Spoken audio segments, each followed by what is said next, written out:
everybody. It's Susie and Kristen from Ready, Set, Treat. We're live in our first video ever on Very Facebook first Live. time. So be nice. Yep. Is anybody here with us yet? We want to wait a couple minutes and make sure that people join our live video. But if you're here, shoot us a comment. Tell us where you are. Tell us what your practice discipline is. I am in mental health. I'm a licensed mental health counselor, and I have a practice called More Than Words Counseling Services, and it's at Therapy Square in New Hampshire.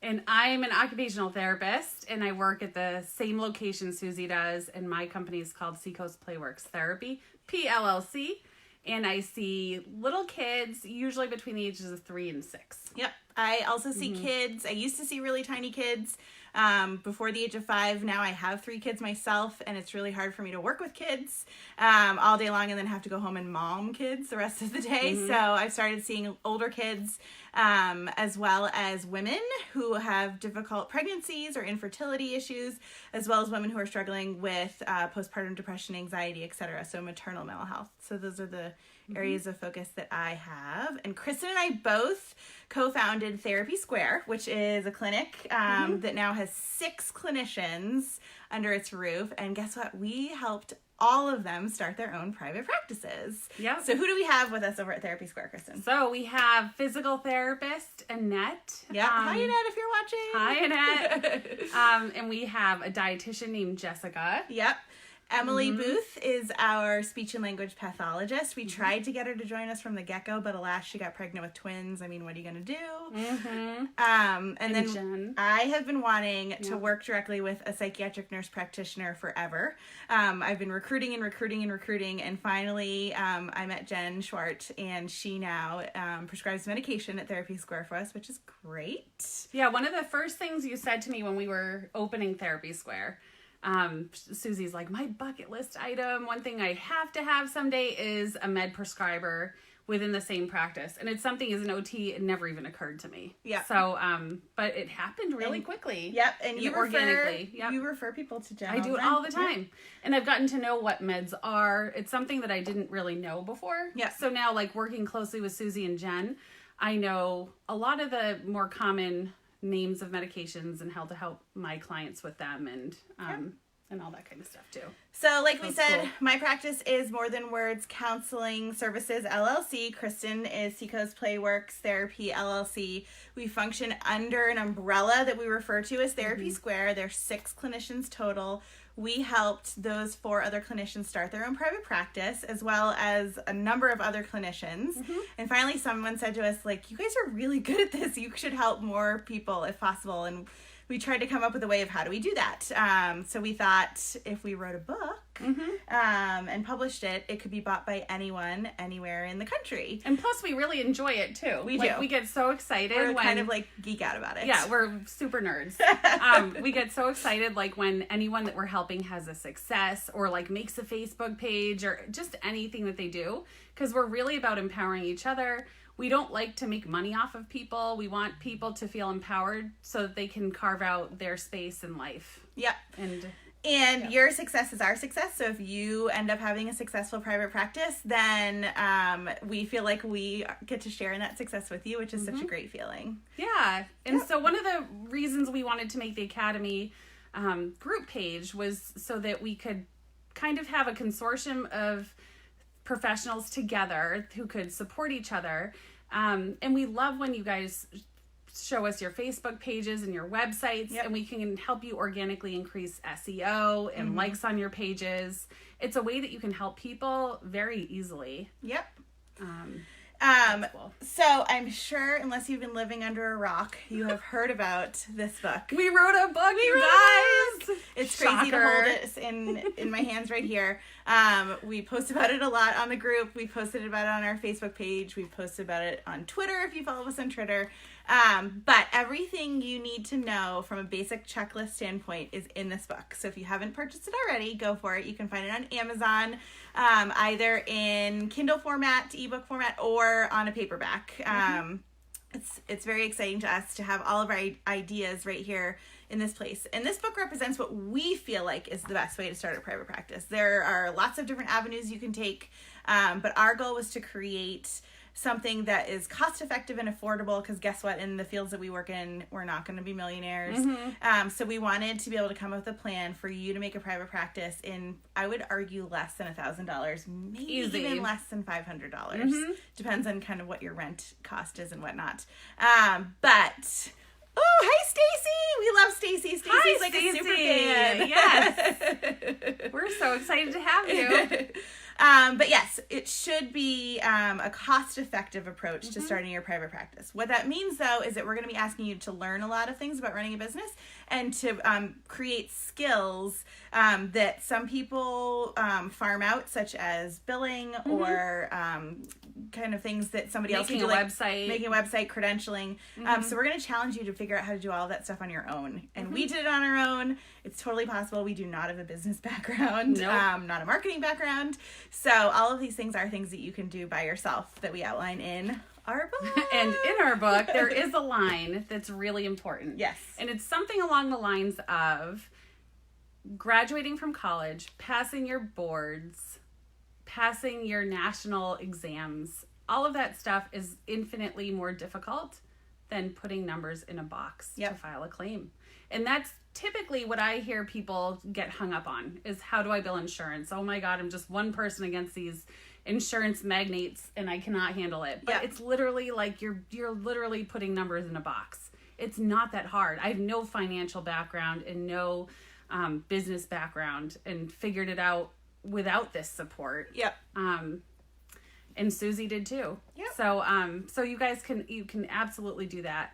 And then building a website too. There's tons of platforms out there where you can build your own website. And the beauty of that is that if you need to change your phone number or any information on it, you don't have to continuously pay someone to update it. You can do it independently and have your finger on the pulse of every aspect of your business. All right, so it looks like we have 9 people watching. That's so exciting. If you're here, tell us who you are and where you're from and what you're doing. We're here in New Hampshire. We're in my basement. We sure are. So this is where we do a lot of our work here for Ready, Set, Treat. And we'd love to hear where you're from, what area you practice in. Are you an OT or a PT or a mental health provider or a speech and language pathologist?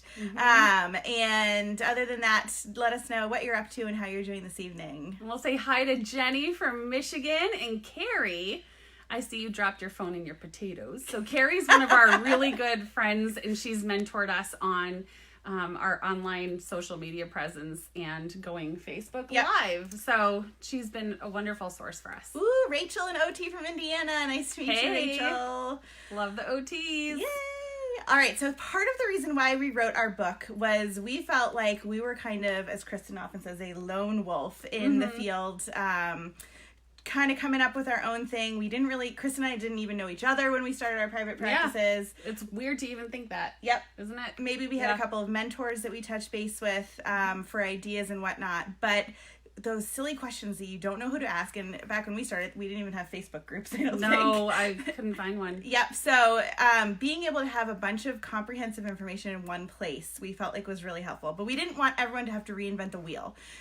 So that is why we wrote our book right here, and this has everything you need to know, but at a very basic level. And it's like friendly and approachable. We don't want you to feel nervous reading it and like it's the scary thing to have to take on. It's a very doable, approachable book with information you can digest very easily. A little funny. Yeah, like slightly funny. Sometimes we attempted to. Some of the books that we read were really dry or really businessy or really clinical, and it's like, oh, come on, I want to feel motivated. I don't want to feel dragged down or overwhelmed. So our goal is to lift you up and get you excited as opposed to making it seem even more scary. Yeah, and we're just like super real people who were able to do it, and you can too. Hi, Drea from New Mexico. And I want to say hi to Rena. You came on here. We've been Facebook messaging back and forth, and she's really into telehealth. So in addition to our book, what else do we have going on, Kristen? So we have the Academy, which a lot of you are part of. We have the Ready, Set, Treat landing page, which is more like just a landing page with kind of our brand and all that kind of stuff. And then you can privately join our Academy group. So if you're a clinician, an educator, a doula, anything I'm forgetting. Nutritionist. Yeah, anything like that. Anybody who's starting a business, probably in the helping professions, you can head on over to the Academy, ask to join, and we'll let you in. Yep. And over there, it's a smaller bubble. It's a smaller group of people. We're all helping each other. It's a very collaborative environment. No question is too small. Yep. And it's positive and uplifting. We want to hear from you guys. We want to hear the questions that maybe you're too embarrassed to ask anyone else. We want to hear about your like mini successes, like that first time you get credentialed with an insurance panel or that first claim that gets paid. We want to celebrate with you, so make sure to post about it. We plan to be a presence on the page for sure. We want to answer questions. We want to post silly memes and whatnot, but we really want to invite you guys to do the same as well. And in addition to those of you who are either dreaming of a private practice, still in grad school, or have started thinking about what your name might be or your logo, we also have a handful of providers that have been in private practice for quite some time that we kind of consider our veterans that know as much, if not more, than we do, and are also able to maybe answer questions that we don't know the knowledge of. Yeah, right? And the cool thing about it is for every question you ask, there might be 5 different answers, because a lot of times it's kind of a gray area and there's no like black and white right or wrong. Yep. Sometimes there is, but sometimes there's not. It's going to vary from state to state too, and discipline to discipline. And even our practices. I mean, my car was my office, and I had peanut balls like falling all over the place, and I'd turn the corner and perfection would start ticking. I mean, it was crazy. But I used to drive to people's houses and service kids there, and that's how I started. Yep. And I started in a tiny private practice. I was a contractor for the state, and I was able to get a lot of referrals when I left the state to continue to open my private practice. But then I met Kristen at a party. Playing cards. We were playing cards. It was kind of like a ladies' card night. And by the end of the night, we became Facebook friends, and I don't think it was much long after that that we kind of started working together to create Therapy Square. Yeah, your lease was up, and you were like, let's get properties. And I freaked out internally. I was like, no, I'm not ready for this. I had to, the day we signed our lease, we were at Starbucks. Like, she had to, like, mental counsel me through the whole ordeal of, like, signing a lease. Like, I had to take deep breaths and use some CBT strategies. Yep.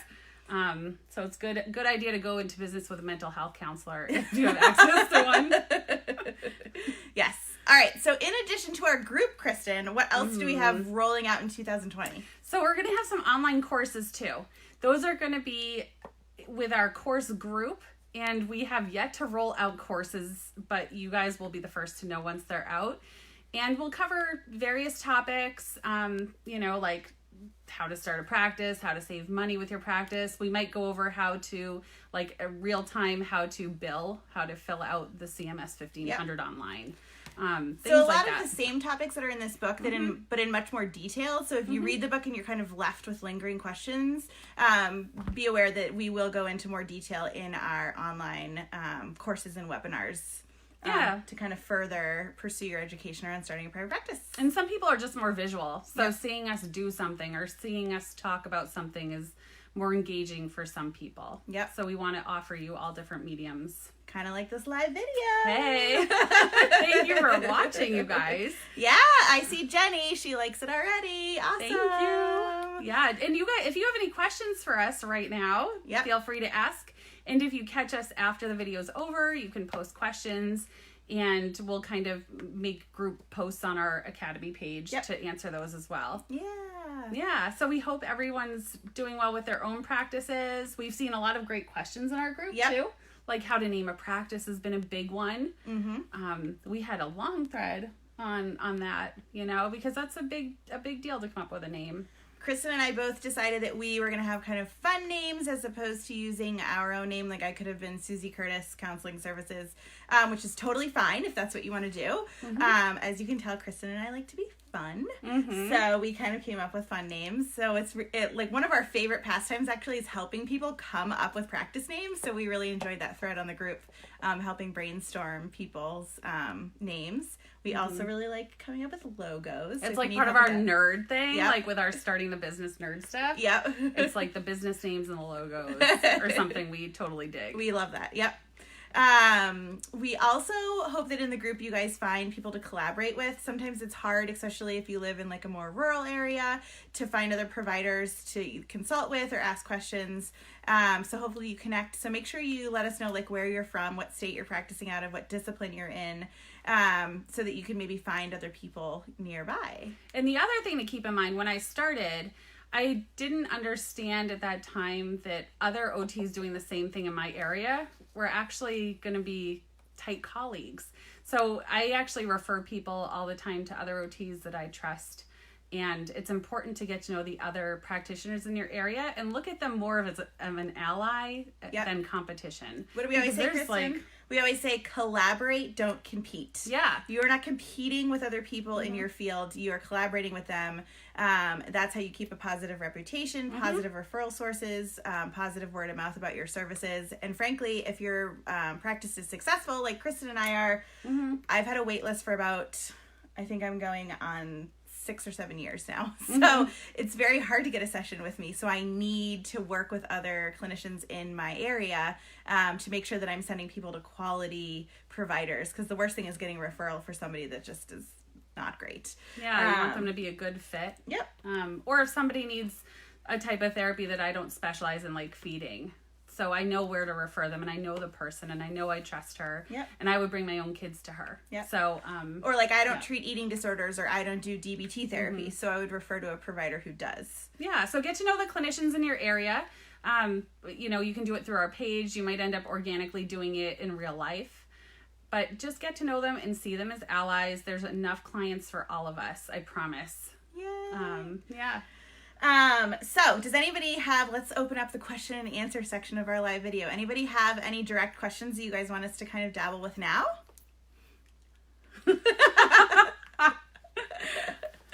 And we can think of some that we've seen on our page, or how do I set my private pay rate? So let's talk about that while we, kind of hang out. How do you set a private pay rate?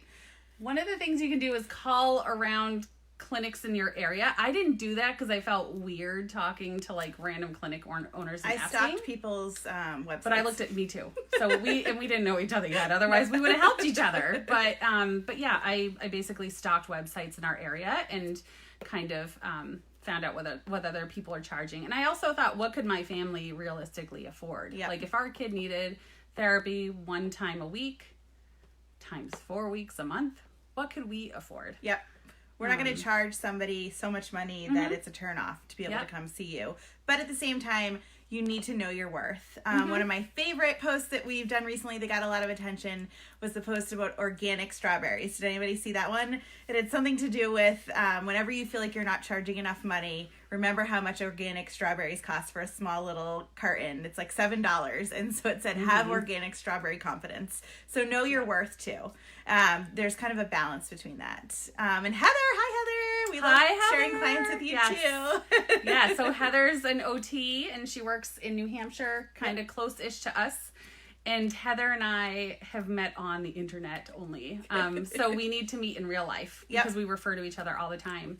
But yeah, so the knowing your worth, and even now, 5 years later, after starting a private practice, Susie knows this. Like, I cringe when I have to take copays. I still want to die. Like, I can't even handle taking a $20 copay from people. Yeah. And I do it, but it makes me intensely uncomfortable. Yeah. And so for the first couple years, taking a copay and handing out a business card was like a huge mental hurdle just for me to get over. She had to push me. She had to like give me a business card, put my hand out, and like walk me over. It was awful.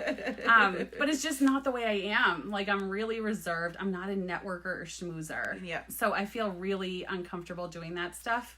And I'm still not like that, but I'm more comfortable, just taking the copays as it becomes more routine. Yeah. But it's not my favorite thing in the world. Yeah. And that's okay. All right, Jenny wants to know. Hi, Jenny. Thank you for asking a question. Jenny. She wants to know what the hardest part is of owning our own practice. For me, I do think that it has to do with the business end of things because I'm not naturally a business person. I am an extrovert. I like to just deal with people. I don't like to deal with numbers or computers. So there's things like the credentialing, doing treatment notes, doing billings, rectifying your EOBs. That was initially the scariest thing for me, but then when I figured out a system on how to do it, I have it down to a science. I actually keep a day open in my schedule every week. Fridays, I do not treat clients. It's strictly my admin day. It also allows me to go to the gym, go get my teeth cleaned at the dentist, to go to the doctor, go grocery shopping. But I do kind of keep that day open to do as much admin work as I can, so that I stay on top of it. Because one thing that isn't great is falling behind in all of this stuff, because then you start to be really overwhelmed. And God forbid you don't get your claims in time, you don't get paid. Yeah, so a lot of insurance companies have a 180-day window. Yep. So if you don't get them in within 180 days, you just eat the cost. Yes, not which good. isn't fun. Not that we've Kristen ever and had that happen. Might have learned about that the hard way once or twice. Never. And I think probably the same thing. I'm not a details person. I'm not a numbers person. I'm more apt to be like, I'll just like shrug it off and move on, when I should chase down like the money and resubmit a claim. And so for me to resubmit a claim, it takes a lot more mental energy than it should. Yeah. And I just, deal with it and get over it. But that's like not my favorite end of the business. I think one thing that makes all of that much easier is if you find an EMR software that also doubles as a billing software, because then it's like a one-stop shop. You're doing all of your treatment notes as well as all of your claims and billing under one software. Otherwise, you're signing into something like Availity or all of the provider portals for every single insurance you're credentialed with, and you're having to do it over and over and over. I can't even remember that many passwords, frankly. So I like to have it all in one spot, because then it's just, do it all at the same time. Yeah, plus it's all different systems, because when I first started, I was all about like no overhead, which is fine, but it made it so that I had to log into Office Ally, Availity, and I had separate portals depending on the insurer, and each one has its own little like kind of like its own little intricacies that you have to learn. And I might forget it by the time I bill again, and it's just using an EMR billing software cuts down on human error. It really does. It saves you, like, let's say you're paying $35 to $55 a month, which seems to be like average for one user. You're probably going to make that money back in claims getting paid, as opposed to getting claims denied. Because you messed up. Yep. Kristen and I love counting expenses in sessions units. Yes. So if, let's say, to see a client is $100, which is just a generic number for the sake of argument, if we're thinking about, okay, how much is the monthly EMR software cost? For me, it's $55. Okay, that's basically half of one session. And I see about 25 clients a week, maybe closer to 30, depending on the week. And so then times 4, that is about 100 sessions, right? Yeah. So we're talking about the cost of half of one session for the month use of the EMR software. That makes it a no-brainer for me to pay that $55 a month, even though it feels like an expense. When you break it down that way, it doesn't. Yeah, and it's kind of like our philosophy on not nickel and diming clients. You're kind of nickel and diming yourself, because before I had my EMR, I used to sit there on Office Ally billing myself. And I remember it taking 8 hours one day to bill, because I was behind too. Let's be realistic here. I was probably like 6 weeks behind. So I was billing. Don't be 6 weeks behind. Don't ever do that. It was awful. So, but it took me 8 hours. I wanted to like pass out by the time I was done with it. Because you take a non-numbers person and do that to them. It's not good. So how long does it take you using your software? I say it probably would take me like 30 minutes to do it with that. Maybe I write a treatment note and I click like send twice. You click it once. Because we have different EMRs. All right, we have another question about how to network and market with other providers. This is one of our favorite topics. Yeah, so this is how we got started. So one of the terms that Susie taught me was social capital. Yep, social capital. So it's basically, who you're networking with, and using your networking skills and your connections to make more connections. Yep. So who gets you places. I mean, even with Ready, Set, Treat, Carrie Burt taught us how to do live videos and how to build a Facebook group. And our friend Thad taught us how to self-publish with Amazon. We didn't pay for any of these services. It's all networking. I think being in social media groups is a great way to network, obviously. But also going to events and activities. So if somebody else has an open house, show up at their open house. If somebody wants to go do coffee with you, do coffee. Take the time and set that up. Kristen and I have met with tons of people in our area. The other thing that you can do is think outside the box with who you're networking. We network a lot with Jenny Bishop. She's probably not watching right now, but she is with White Wave Photography, and she is a newborn photographer. So she's dealing all the time with pregnant women and women who just gave birth, and she decorated our entire lobby with her beautiful artwork, and we paid nothing for it, and in return we market for her. So if clients or people who are in Therapy Square ask us, like, oh, do you know a good birth photographer? We always refer them to Jenny. So, and then in turn, Jenny's working with these families, and maybe she notices the mom is feeling down, and the mom says, no, I feel like I should go talk to somebody. Guess who she sends them to? Yeah, our Venn diagrams overlap quite a bit. Yes, so don't always network with your same providers. You can network with all schools, chiropractors, the Steiners. We work with a chiropractor in the area who we often cross-refer with, so kind of think out of the box on that one. Yeah, and then we also had a question on the EMRs that we use. Yep. I use Therapy Appointment, which is specific to mental health providers, and it's like idiot proof. It's so easy to work with. I love it, and I've used it for going on 9 years now, and I've never ever had a problem with it. Yeah, and I use Theranest, which is meant for mental health providers as well. The reason I use Theranest is because the price was significantly lower than the EMRs meant for pediatric or rehab therapists. Yeah. So that's the only reason I picked it. It works fine. It bills, I get paid. Yep. It keeps my notes really organized. So that's all I have to say about that. But I'd say if I were to pick any EMR out there, I'd probably go with, I think it's called like Fusion Clinic, or, and there's also one that's called like Web PT, I believe. So those two are meant more for the rehab therapists, and they're really, really good. Yeah. Just a quick plug for our book. In the back, we have these QR codes. Let me see if I can find them right here. And these give you links to a lot of the things that we're talking about, whether it be Theranest or QuickBooks or all sorts of things. Vistaprint, if you want to get your business cards printed. And if you use the QR code, it'll take you, I think it gives you some sort of coupon or something. Yeah, it'll give started. You'll get a discount. We'll get a discount. We'll all be excited. Yeah. So, and then we have a question from Rachel. So you're wondering about as an OT starting. Yeah. So she's wondering if an outpatient OT starting in home practices should start out specialized or should be more of a generalist right out of the gate. My philosophy when I started might be, different than what you want to do, but what I started with was I would kind of cast my net really wide. So I always said I'm going to cast my net wide, and then I'm going to narrow it down as I'm able to. So even my catchment area of where I would travel to was very, very wide when I started. Yep.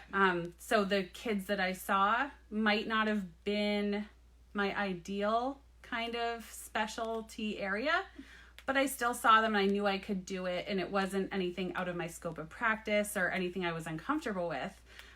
But the area that I ended up specializing in was more of the behavior, self-regulation, anxiety, and then on top of like fine motor, gross motor stuff. Yep. So I kind of started out more as a generalist just to get my name out there and just to get my feet under me. Yep. And then I narrowed it down as I went along. I, as a mental health provider, also cast my net pretty wide. When I opened my private practice, I took referrals for anything and everything, adults, kids, you name it. I did a lot of trauma work because I had a pretty good working relationship with DCYF, Social Services in New Hampshire, so I got a lot of referrals for kids who had trauma histories, and I'm very grateful for that relationship that I had built with them prior to starting my private practice. But I also did couples therapy. I did just individual therapy with men, which is not something I do now. I remember my very first patient in private practice was named Pete with the Aetna. And that's how he introduced himself on my answering machine. I don't see Pete with the Aetna anymore, nor do I see any other Petes because I don't work with adult men. But eventually I realized that I did need to specialize because I got flooded with referrals. It took me, I think, about 6 weeks, maybe 8 weeks to get what I would consider a full caseload or what my sweet spot is. And I quickly then had to start kind of filtering or screening referrals that I got and really picked and chose the ones that were good. And it's important to pick and choose intensity of referrals too. So if you have like a super court involved DCOF case that's really stressful, you can't have 10 of those on your caseload. There's just not enough emotional endurance in order to be able to do your best work there. So sometimes it's good to kind of have your run of the mill, maybe your fine motor learning handwriting stuff, as opposed to some pretty intense, maybe spectrum kiddos or something. But one thing that we also talk a lot about with Ready, Set, Treat is the whole concept of specializing, so that you're not, no, I'm not going to remember it. It's the jack of all trades, master of none. So if you look people up on their website or on Psychology Today or whatever, and they say that they specialize in like 15 areas, no, they're not. Especially if you're just starting private practice and you're newly licensed, there's no possible way that you are trained and specialized in all of those things. Now, if you've been in practice for 25 years, absolutely, you've probably seen a lot of things. You've done a lot of continuing education, but it is way better to specialize in 2 or 3 main areas, and then that's your niche, and that's what people know you as opposed to being a jack of all trades, because then you just kind of look like you're referral begging. Like, I can do anything, so that's not good either. Yeah, you want to do a good job. And one of the biggest pieces of advice that I was first given when I was starting was by a seasoned OT who owns several clinics in the Midwest. And we just like linked up through Facebook, never met her in real life. But one of the things she told me was just do your best work, and word of mouth will spread your business, and you'll just get referrals eventually. And that was so true. And that's kind of goes along with what Susie's saying. Like, if you find your niche, you find what you're really good at, you're going to do a great job, you're going to have great results, and word of mouth will spread. Going back to the marketing question, I think Kristen and I use word of mouth, honestly, as our most frequent marketing tool. We don't really do formal marketing. I don't advertise. Nope. I don't do mailings anymore. It's honestly just, if you do a good job treating your patients, then people are going to tell other people about it. We Field of Dreams this. If we build it, they will come. If we build it, they will come. Yep. But in the beginning, I must say that I did have to hustle a lot. So I think in mental health, it might be different. But for me, I was brand new to the area. I knew nobody. So I just like spammed every preschool in the area and every, related service like speech therapy clinics with emails. And I sent out like 50 and I got response from 4. So I had to like learn really fast about rejection too, because it's not something that I love. But you still have a relationship with some of those preschools. I still have such a tight relationship. And if they ask favors, I'll do them. If they want me to run in and just screen a kid real quick, I'll do it for them, because we have a close collaborative relationship, and it's kind of our understanding.